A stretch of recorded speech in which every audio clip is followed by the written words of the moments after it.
All right, welcome everybody. Come on in. Welcome to our latest episode of Compass Coffee Talk. We're so happy to have you join us in here, out there, everywhere. You can see all our past episodes on YouTube if you go to Compass Coffee Talk. And as people are coming in, we'll give it another moment or so. We're very, very excited to host our guest this month, Heather Terry, who I've known through a couple of entrepreneurial iterations now. And I'm always happy when I learn more about a person who's already a friend and colleague as we prepare for our shows. Heather Terry, the founder and CEO of GoodSAM, which is really trying to change the way we approach consumer brands, embedding into the company sustainability, action, mission, GoodSAM. Heather Terry, we're really happy to have you join us. And also I want to introduce my co-host, Bill Capsalis. Bill, how you doing? Good morning, Steve. Good morning, Heather. Nice to see you. Good morning. Thank you for having me, guys. Yeah, everybody's got wonderful backdrops. I like your stop hate sign there, Bill. I think that's a great message. Heather, we were talking a little bit about all the photos behind you in your office are actually all the farmers, producers, and the travels that you've done in really establishing GoodSAM and your supply chains. So we'll talk a little bit about that. But what I thought was interesting, and before we get started, I want to thank our sponsors that help make our podcast possible, Compass Coffee Talk. It's produced by Compass Natural. That's our PR and brand marketing agency, and we're happy to serve anybody anytime. You can find us at compassnatural.com. But I also want to thank the Independent Natural Food Retail Association, INFRA. You can find them at naturalfoodretailers.net. It is the largest association of independent natural food grocers and retailers across the country, more than 300 members. Great for brands, great for consumers and customers. Support your independent retailers out there. And certainly it's big news that we've seen this past week when we see one of the largest sellers of organic food actually in the conventional space, Kroger and Albertsons, I believe, looking to merge in a $25 billion deal. So don't let anybody tell you that the food business is not serious business, whether it's natural, organic, specialty, or conventional. But we're here to talk about something even further along the line, and that's how do we use our food system really for sustainability, regeneration issues with climate change. I also want to thank Presence Marketing, one of the leading independent natural food sales brokerage firms in the country. And then we work with the Naturally Network out there, of which Bill is the director of Naturally Boulder. We want to thank Naturally Boulder as one of our sponsor partners, and they have a great network. Go to naturallyboulder.org. Similarly, Naturally San Diego, a great group down in that beautiful city down in Southern California, and Naturally New York, of which I don't know. Heather, are you associated with Naturally New York? I know you're in that tri-state area. I am. I'm on the executive board of Naturally New York, very proudly. It's an amazing organization, so happy to be a part of it. Oh, that's awesome. Actually, tell us a little bit about that for folks that are interested while we're right on the Naturally Network, Naturally New York subject, and then we'll dive into some of the messages I know we were talking about earlier. Yeah, I think Naturally Network in general, and Bill, feel free to jump in here, is a really great networking space for brands, investors, service providers. It really brings the entire industry together. And if you're looking to expand your network and meet people who can help you along, get information, lots of informational sessions, I think Naturally Network in all affiliates across the country is a really amazing place to start, especially for the brands out there. Yeah, I would agree. And I would just add, Heather, that it's for all types of brands, right? Early stagers can learn stuff, mid stagers can make connections, and more advanced organizations can make those kind of connections and relationships happen. So it's sort of a nice community, if you will, and it's great to find your community whenever you can, even in a big city like New York. It's great. Find your people. Yeah. I mean, we Totally. recommend it to brand leaders as well as emerging entrepreneurs to make connections. There's a great deal of mentorship that goes on. And Bill, Absolutely. when you mention about different brands, I mean, the winner of the Pitch Slam of all the naturally organizations actually was the producer of a kind of a naturally derived WD-40 type So alternative. cool. That was so cool to Right? see. I mean, that's about What the an garage. interesting category. It was Yeah, such so a totally winner. not food. Yeah. It was really kind of wonderful to see something other than food, beverage, vitamin, nutritional supplements on stage pitching. And again, when you create new categories or you jump into categories like that, it's pretty awesome to see the change happen. So anyway, yes, great organization, good partnership organizations, nice opportunities to connect all across the country, 9 different cities. Happy to have anybody, if you have any questions or anything, drop them in the chat. I think maybe, Steve, we should get rocking with Heather here. I'd really love to hear a little bit. Oh, absolutely. Yeah, like let's talk a little bit, Heather, about your path to where you're at today. Like it's a fascinating story. And yeah, you went from actor, Broadway, was it song and dance? Awesome. No. There was no singing and see, No, I was a singer. no. I was a singer. Okay, just like in the spirit of full transparency and disclosure, since that's at the core of my being. Awesome. I was not a dancer, so I can sing, but I cannot dance to save my life. Okay. So I was really just an actor on stage. I was doing regular plays. I started my journey in food and natural products in 2008. The housing crisis had happened and work was really drying up for actors. And, so I thought start a food company. That sounded like it was the right life choice. So I learned how to make chocolate on YouTube because I was mainly teaching cooking classes to all my actor friends who were like, I have to stop eating out. I need to save money. And so I was doing that, and I started making chocolate because those guys would not eat anything but dark chocolate because they were watching their waistlines, right? So dark chocolate became this sort of, I don't know, just this thing that brought us all together at the end of these classes and the end of what we were doing, and everybody would enjoy it. And they're like, oh, I love this. It's like dark and it's awesome and I can carry it around with me. And so then I decided to try to make an actual product out of it. And I was lucky enough to meet my partner at the time, Jennifer Love, who, for those of you that have known me a long time in the industry, Jen and I were like, 2 peas in a pod. We were connected at the hip and started Nibmore in 2009. And we were hand making everything.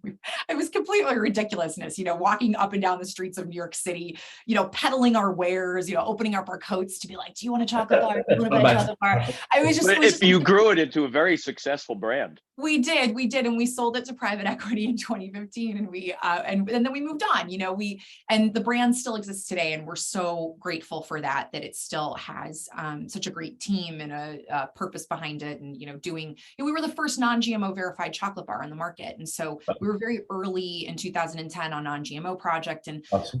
We're really proud of that, to have done it. But it was a battleground and a learning ground for both of us, and it was just a different time in natural products. So that's where I started, and then advised and helped women raise money in the space for a long time. And then Stephen, as you know, I ended up at Beyond Brands with Eric Schnell and Marcy Zaroff in 2018. Yeah, 2018.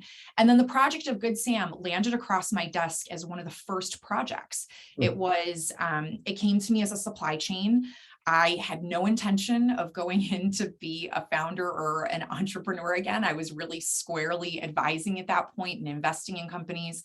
And as it revealed itself more and more to me, this opportunity really down in Colombia to work directly with farmers, no middlemen, nothing there, regenerative systems, that was exciting. And so my husband and I decided to invest long in it, and we and I took the reins and decided to go whole hog again. I think what's interesting about GoodSAM is that we work solely in regenerative systems directly with farmers. There are no middlemen in our supply chain driving down the farmers in terms of pricing. So there's no layers between us and them. We're vertically integrated as much as we can be in every country that we operate in. So we try to finish products in country and then ship to the United States. In some instances, we can't do that for various reasons, FDA, things like that. But that's what we do. And in really committing to those regenerative systems, we had to really think, okay, if we're going to commit to a regenerative system, and regenerative agriculture is really something that we believe in as a company, then we can't just play in one vertical. We have to play in multiple verticals, because if we believe in the premise of regenerative ag, agroforestry systems, then what we're saying is there must be biodiversity in those systems. So we must, as a company, support those commercially viable crops coming out of those systems. Yeah. So this was very strange to investors and even retailers in the beginning as we started to do it. And then Bronner's came out with a chocolate bar. And thank you, Dr. Bronner's, for coming out with a chocolate bar. I was just going to mention that. I was thinking exactly that, because they're finding markets for their biodiverse sourcing, which that's what reminded me when you said that. It's really interesting to frame it that way. You're not saying we're working with our farmers for just one commodity. We're working to find markets for our farmers, creating systems that are regenerative systems. Exactly. And so that's why GoodSAM is chocolate, coffee, nuts, fruits, seeds, oils, right? We do all of these things, right? Through multiple verticals. As everybody knows, Thrive Market is a huge partner for us. Thrive Market's really who took a big shot on us in the beginning and gave us an exclusive launch and has continued to support us in every vertical we've brought out. And, we went long on this idea that a brand should and could be fully regenerative in that regard. Hey, Heather, Pablo popped a question in early on the talk here. Thanks, Pablo. And he's kind of like, since we're on the topic of regenerative, I think I'll just throw it at you. It's like, what's the most challenging part? And why is regenerative so important? So, we're sort of in the industry, we tend to get into the internal firing squad, like who's got the answer, who knows what's happening, who's going to lead the charge, who's going to talk most about it. You have a strong voice here. So what's the most challenging thing? And then how would you sort of address that question about why is regenerative so important? Well, regenerative is so important because regenerative agriculture is arguably one of the easiest ways for us to sequester carbon and nitrogen, right? We know in the United States, so right now in the United States, 30% of our carbon emissions are from agriculture. And by starting to flip and change these monocropped, these monocultured systems, we can actually start to sequester carbon pretty quickly, right? And if we protect, preserve, and grow existing systems, we can continue to pile carbon back into the ground, right? So that's the reason to do it, is that we know, right? And look, for everybody listening out there, and I don't want to be doomsday, but the bottom line is we're not really talking about what is going to happen in climate. We're talking about it on a real baseline level. I'm lucky enough to be connected with a lot of impact investors and people who are really talking about climate on a much more serious and larger scale. We are going to have a real problem, and soon, right? So every company should be looking at climate initiatives, no matter what you're doing, food, beverage, supplements, beauty, clothing, everything, because we can all do something to move the needle, right? To do something to affect change, right? That's really, really important. I think when we talk about regenerative ag, some other challenges are like in defining that standard, right? There is companies like GoodSAM who are working in primarily existing systems, and we're protecting, preserving, and growing those systems. And then there's the idea of how we flip current monocultures. I'd also argue that regenerative ag is an incredibly complex topic that we're trying to oversimplify, right? When I look at my ecosystem in Colombia versus our ecosystem in Kenya versus Ghana versus the United States, they are completely different systems with different needs, not only in the ecosystem, but in the social fabric, in the political fabric, in the governmental fabric, right? And so when we think about regenerative ag, which is truly a circular system and that we need human involvement in, right? We have to really think about, yes, soil preservation, which is really the root and definition of regenerative ag, but we also have to talk about communities. We have to talk about the social nature of what's going on, the political nature of what's going on, and the fact that these ecosystems are not created equal, right? And so I think we've rushed to oversimplify the conversation a little bit. And what we're trying to do at GoodSAM is kind of like back out of it a little bit and say, okay, you know what? Yes, soil prevention, but every ecosystem is different. So how do we approach it in each system to create that circular, holistic view on regenerative ag and how we move forward, right, as an industry to grow these systems in a way that really makes sense and that is sustainable into the long term. Does that make sense? It does. I have a question in that regard. How are these diverse communities in Africa and Latin America? Where else you mentioned, I'm not recalling, but how are they responding and supporting this? And the second part of it is, I know we're working with small scale producers here. How do we scale that impact so regenerative actually makes a difference in carbon sequestration? So those are two big questions. Look, so for us, I mean, we're working in existing systems. So we typically come in, these are very, very remote communities. So for those of you who know me from like Instagram or TikTok, you see me on a mule, you see me, in the mud. I mean, we are really out there. I'm wearing a blazer right now, but if you know me from Instagram, we really get in there. We really get in the dirt, literally and figuratively with our farmers. So, the first thing is that when we get to those systems that are so remote, you guys, they have no idea what regenerative agriculture means. They're like, this is just what we do. We don't have access to chemicals. We don't have access to tilling. We don't have access to any of this. We don't have any of that. So how do they kind of can't understand why this is so important to us, because they're just like, yeah, this just exists, right? We don't, indigenous people, right? Indigenous people, indigenous wisdom is central to regenerative agriculture. They have been doing this for thousands of years. They never lost sight of what regenerative agriculture is, or agroforestry systems, or any of these initiatives that we're talking about, right? So it's a bit of a foreign concept to them to explain what regenerative ag is, because they kind of look at you like, duh, yeah, obviously that's what we do. That's all we know. That's all we've ever done, right? When we start thinking about monocultures, obviously, and flipping those monocultures, I would argue that the conversation becomes a lot more complicated, because it's directly linked to money and finances and who's going to fund that and who's going to really change it and who's going to buy it, right? So we've really got to be looking at this problem in a couple of different ways. How do you approach these systems that are already existing and start to say, okay, where can we streamline this process, or say, like, these are the guidelines, because we want to respect the fact that these communities have been doing the right thing for the entire time they've been in existence.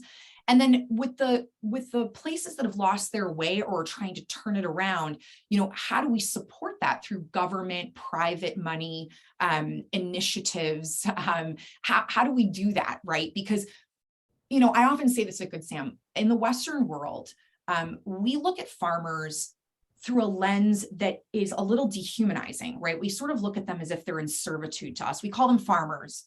They're farmers. They're out there. They're farming. I don't know who they are, right? The median age of a farmer now in the United States is 56 years old. Talk about climate change, talk about all these other things. We're at a serious risk of losing the people who make our food, period, full stop, right? We need them to feed the world. The average farmer around the world feeds 150 people all day, every day, right, on this planet. So we have that problem of how do we look at it through the lens of, like, there's an actual human over here, and we have to, they run a business. They're not in servitude to us. They run a business, and they're trying to survive, and they are trying to have their families survive, right? So how do we incentivize them from a business perspective versus just like, oh, we want this label, we want this label, we want this, we want, like, this is a business. These are people sitting here on the other end. So I think we have to start just kind of looking at it a little bit differently, and also understanding that each situation, each country, each situation, each community, association, co-op is different. How do we approach them? How do we work together more collaboratively? That's a question I'm asking all the time. I think you addressed it pretty well. We have another question in the Q&A, which is intriguing. So Sarah writes in, she's building a regenerative system in Rwanda. she loves what you're saying, agrees with you, and she has a concern as CPG brands. Would you say our packaging and freight impact on climate can potentially wipe out the benefits of regen? Or how do we reduce our contribution to climate change based on the manufacturing, shipping, and making a product and getting it to market? So it's sort of the tie-in, okay, like we're doing great things in country, but then we got to get it somewhere else. And Yeah. do we negate all the positive? Okay, so I think that's a real big can of worms question, but I'm going to answer it in a really, really basic way, Sarah. And if you find me on Instagram or TikTok or LinkedIn or anywhere, I'm happy to have a bigger conversation about this. At GoodSAM, we've really looked at this and we've said, okay, how can we partner with other companies if we can't fill a full container, if we can't, fill a full truck, if we can't, we're trying to look at economies of scale in every way we possibly can. If we feel like we can't move something from one side to the other side with the most minimal impact, we won't do it. Right. And it's not to say that there aren't exceptions or things that happen. Obviously, we're all dealing with that, but I would look very deeply into partnerships. Obviously, we're starting to look at carbon credit programs, different ways of measuring impact. How do we offset those carbon emissions that we're creating from around the world? Because I'm sure, as Sarah knows, like a lot of the crops that we're dealing with, and probably what she's dealing with in Rwanda is those are not crops that grow here. And yet there's a massive market demand for them. So it's a very artful way that we have to approach it. It's a little art, a little science. How do we get the maximum impact for the lowest carbon output, right? And it is a little bit of a chess game there, right? And I also want to say, just really quickly before I come off the question, Sarah, thank you for being another woman in supply chain. There are very few of us. And I welcome any woman who's listening to this to join us in that. Women have a tremendous amount of empathy and skill that translates really, really brilliantly in communities and certainly in negotiating with farmers and building programs and different things that we're doing on the ground. So I'm really happy to hear that there's another lady out there doing this work. I'm sure there are a few. Yeah. You touched on this women and power and empowerment. And it's kind of a good segue because you were talking about this as we were in our warm up. Do you want to talk a little bit about that? Like where women in CPG and in general in the world come into play here for us, our future? Yeah, look, it's just so funny. I was just on, I was on Instagram yesterday and this little meme came up from like every mom or something that said women, and I'm paraphrasing, but it said something like women are expected to work a full-time job like they don't have children, and they're expected to parent like they don't have a full-time job. And I think that's really true. And obviously that's a super societal agreement that we've made, right? As a society, we've made that agreement. Women have made that agreement in society as well. And I think, I remember I was just talking to, interestingly enough, with James Wren from Thrive Market about this like a week ago, about how there used to be communities around raising children and, doing all of that. And now in the United States, we're pretty decentralized from our families, which makes things harder, especially on working women.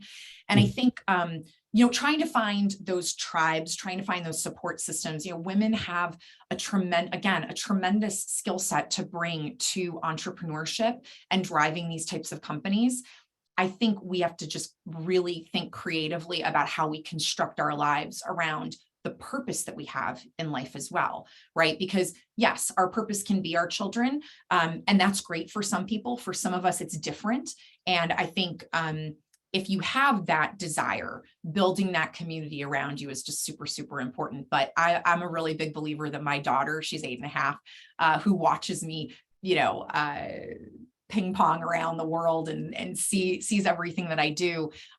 She's really proud that her mom does these types of things. And I hope that it's an inspiration for her as she grows older to let her know that girls really can do anything, including ride that donkey and, just stick your hand in the mud and do all the things that we're doing at GoodSAM. Hey, well, it's great. Somebody's got to do that, right? And then she sees me show up, like she watches me like wear the dress and put on the heels and walk into the boardroom. So it's like, seeing those different facets of like what life can bring you and taking that on, I think as a mother for me, and of course this is me and these are my choices, that is working for me. And for some women, it's completely different. I think also women just supporting women is in whatever their choice is important.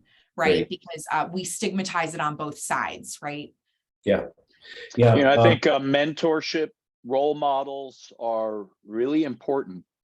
So, you helping mentor other women entrepreneurs is of great value. Ties back to our support of the whole naturally network concept. It's mentorship. But also, I think role model. And I'm curious because you're a public benefit corporation. So that is a role model out to the industry. We just got our B Corp, Stephen. Well, congratulations. So that's news. News last Why week, is that of value, and why should other companies become B corporations? Well, look, I mean, we became a PBC first because B Corp, it's a long road to. And what does that mean, PBC? So public benefit corporation is something that any company can do. And basically it's stating to your shareholders that you are going to put planet or people or whatever your initiative is before profit. It's something you can file immediately when you start as a business to say, we are not just going to be about profit. We're going to be about these other things first before profit. And we will always consider these things before profit. And that's actually written into the charter of your company, right? So it's a nice way to sort of be a B Corp before you're a B Corp. And we, at GoodSAM, the whole team and everybody who's been involved with this company since the beginning has really believed that, we have an internal mantra that is drive sales to drive impact. We understand we have to drive the top line to create that impact, but impact is everything to us, right? It is the fiber and the soul of this company in terms of building those supply chains, dealing with the communities, really bringing in communities, farmers, the concepts around climate change, climate initiatives, regenerative agriculture to the forefront of the narrative. This has been something that's been woven into the fabric of GoodSAM since the very beginning. So now you have officially become a B Corp. We have.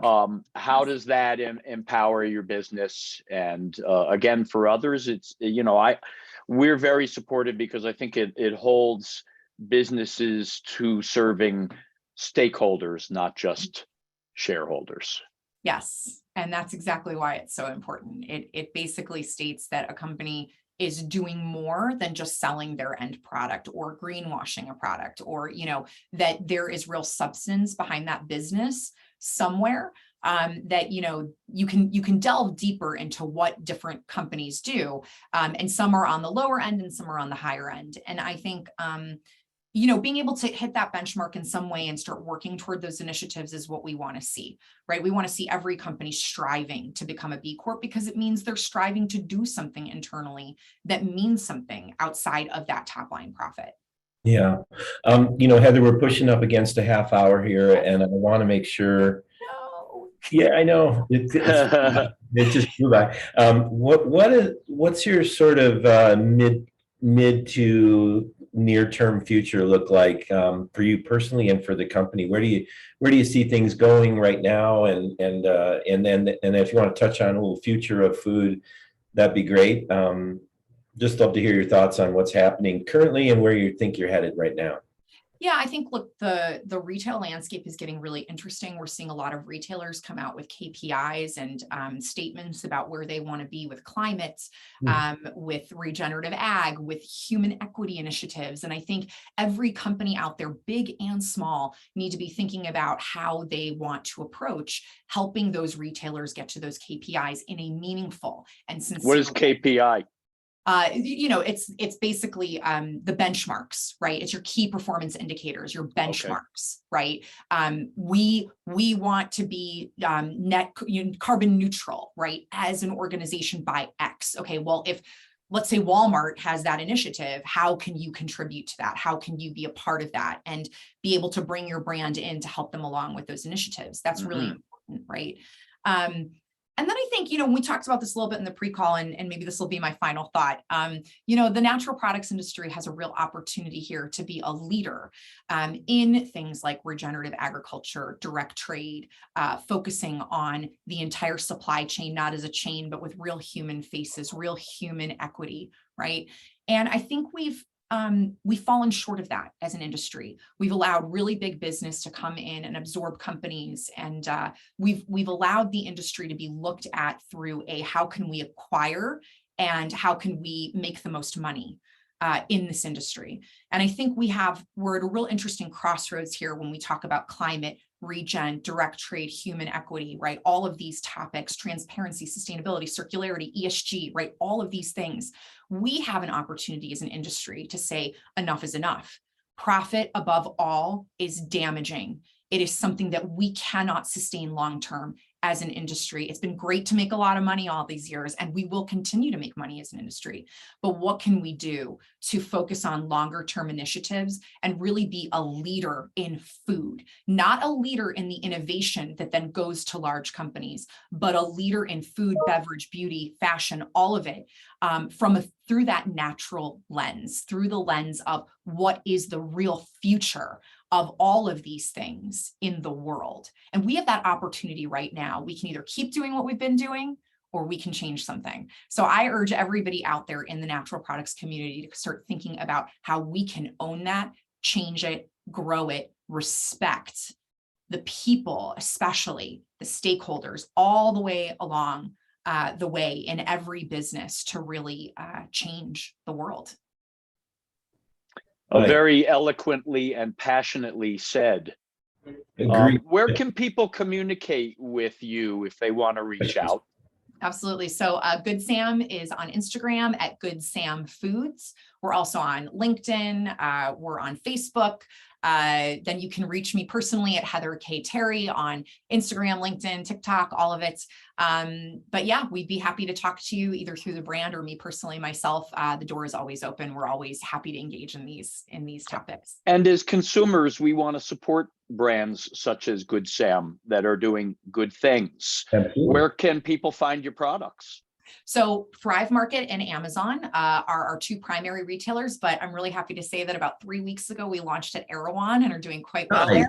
And the end of this month, we have our national Sprouts Farmers Market launch. So cool. We're really excited to be, so that Sprouts Market is our first brick and mortar retailer, big, national retailer to take us on. And it's been really fun working with them. Well, congratulations on Erewhon, because Yeah, they're a Erewhon's gold standard Erewhon's natural food amazing. retailer. Congrats on Sprouts, because that'll, present you nationally. And congratulations on your B Corp news. I'm smelling a press release out there. Well, Susan Fecco, Right. for those of you that know Susan Fecco, we'll collaborate. Yes, exactly. Yeah. So I'll just leave you with a couple final thoughts. One, Heather, first of all, thanks for sharing your energy and your passion. And everyone listening in, take note. Strong voices are everywhere. You just have to open your ears to hear them. And here's one right here. So thanks for being with us today and really sharing your message. And it's been an absolute delight. And I can't believe how fast 32 minutes went by. Thank you, guys. Thank you so much for having me. It's a real honor. That says a lot about you. So I know, Steve, do you want to kind of close us out? Is there anything else you want to hear from Heather at this point? Well, Heather, we first met when we were working together, I remember, on some GMO labeling initiatives. So that was in Baltimore, I think, at a dinner there at Natural Products Expo East. Crazy. But I've been following your work since. Thank you for being a leader out there and a role model to others. I encourage everyone to reach out to Heather Terry. I want to thank you for being a part of Compass Coffee Talk. I want to thank our sponsors again, the Independent Natural Food Retail Association. Find them at naturalfoodretailers.net. Presence Marketing, a great brokerage group leading nationally for natural products. Naturally Boulder, Naturally New York, Naturally San Diego. We love those communities. Find out more about them and join yourself. You'll be glad you did. Thank you. And I just want to also mention that you can find all of our episodes. This is our 29th episode. You can find all of our episodes on YouTube and Spotify. And we're very, very excited to close our 2022 season on November 16 with very special guest, Colorado Governor Jared Polis. So tune in for that show next month. Heather, thank you so much again. Thank you, guys. Really, we'll see you folks soon. Take care now. Bye. Take care, everyone.